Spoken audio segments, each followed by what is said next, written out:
how have you seen the World Pool Championship change from its early days to where it is now? That journey that you've been a part of throughout, how do you reflect on it in your terms to see from where it's begun to where it is now heading into Saudi Arabia this year?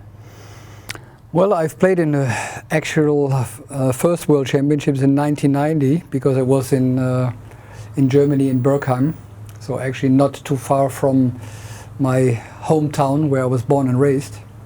And I can't remember exactly how many tables they had set up for the very first World Championship. It might have been 4, it might have been 8.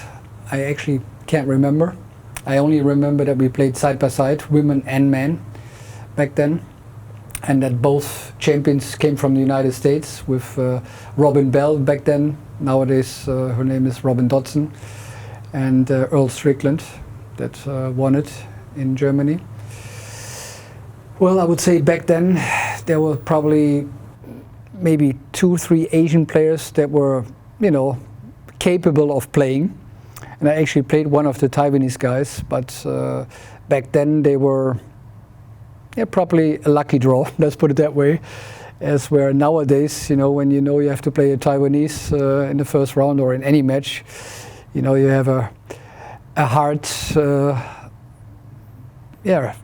player to beat, you know, because usually when you qualified for the World Championships coming from one of the Asian countries, you know it's going to be a top player, you know. But back then that was not the case. So the favorites going into the event back then were by far the Americans. Maybe a few Europeans with, you know, outsider chances, but not really, to be honest, you know.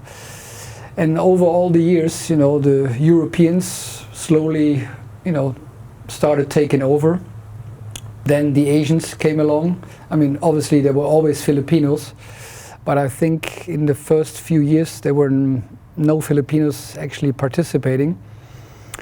But yeah, I can't remember exactly when Matchroom held their first World Championship. It might have been 97, if I'm not mistaken, because that was the year when there were, I believe, 2 World Championships actually from kind of both federations. You know, there was one professional World Championship organized by Matchroom, and the other one was from the WPA. I believe it was 97, actually the year after I won it, or it might have been 99, or yeah, I'm not 100% sure, but yeah. But in the late 90s, let's put it that way.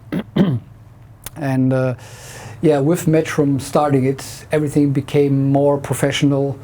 And being on a bigger stage with a nice center court, as before was, you know, like, yeah, we play the finals on table, whatever it is, and you know, that there might be a few more chairs than in other or around other tables, but it wasn't that center stage where everything was focused on, you know. And Matchroom changed that for good, and so that was. That was a big change, and obviously the money got bigger and bigger over the years.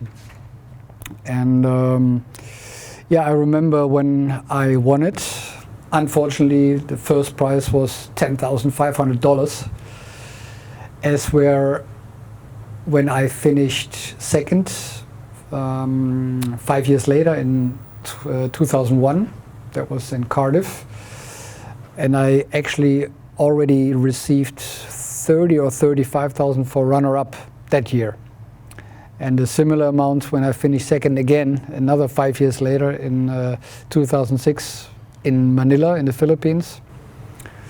So with that you can see that the prize money has grown, but there were also years in between again where the money dropped. That was when Matchroom did not organize the World's Nineball Championship again.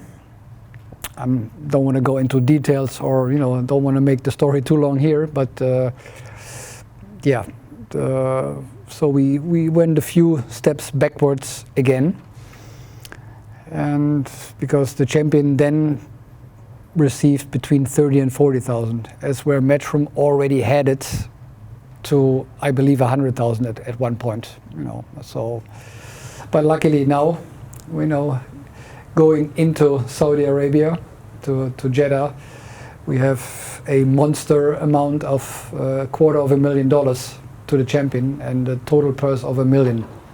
So that's a huge step in the right direction. And yeah, I mean, I've been to the Middle East countries. The most events that I've played there were okay organized, let's put it that way. The fans were not so big there. Hopefully that will change now with Matchroom organizing the event. So yeah, we'll see. I mean, I know that the sport is quite big in the Middle East countries because it's a typical sport, obviously, that you play inside, and with the temperatures that they are dealing with in the summertime, or basically all year long, starting with 30 degrees in the winter up to over 50 degrees in the summer, people just like to stay inside in arenas that are, you know, worked with air condition, and that's why it's probably one of the reasons why pool is such a popular sport over there. Yeah. How excited are you to be heading to the World Pool Championship in around 3 weeks' time now? It's getting close. What's that feeling for you?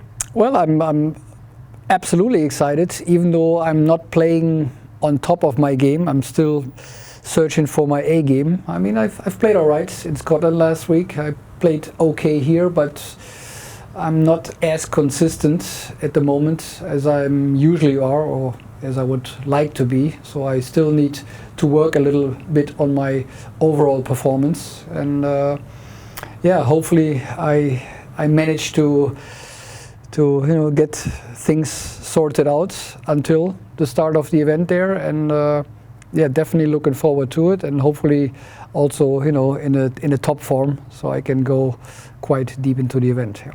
If it was to happen, what would it mean to you if you could win a second World Championship?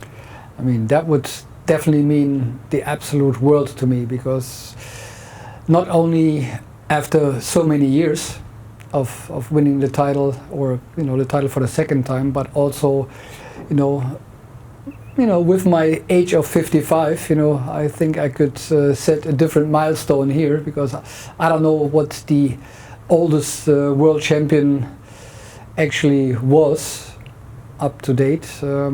Yeah, I don't know, but I would probably, or definitely, be the oldest world champion, and that would be something really nice, to have that on my bio. Yeah.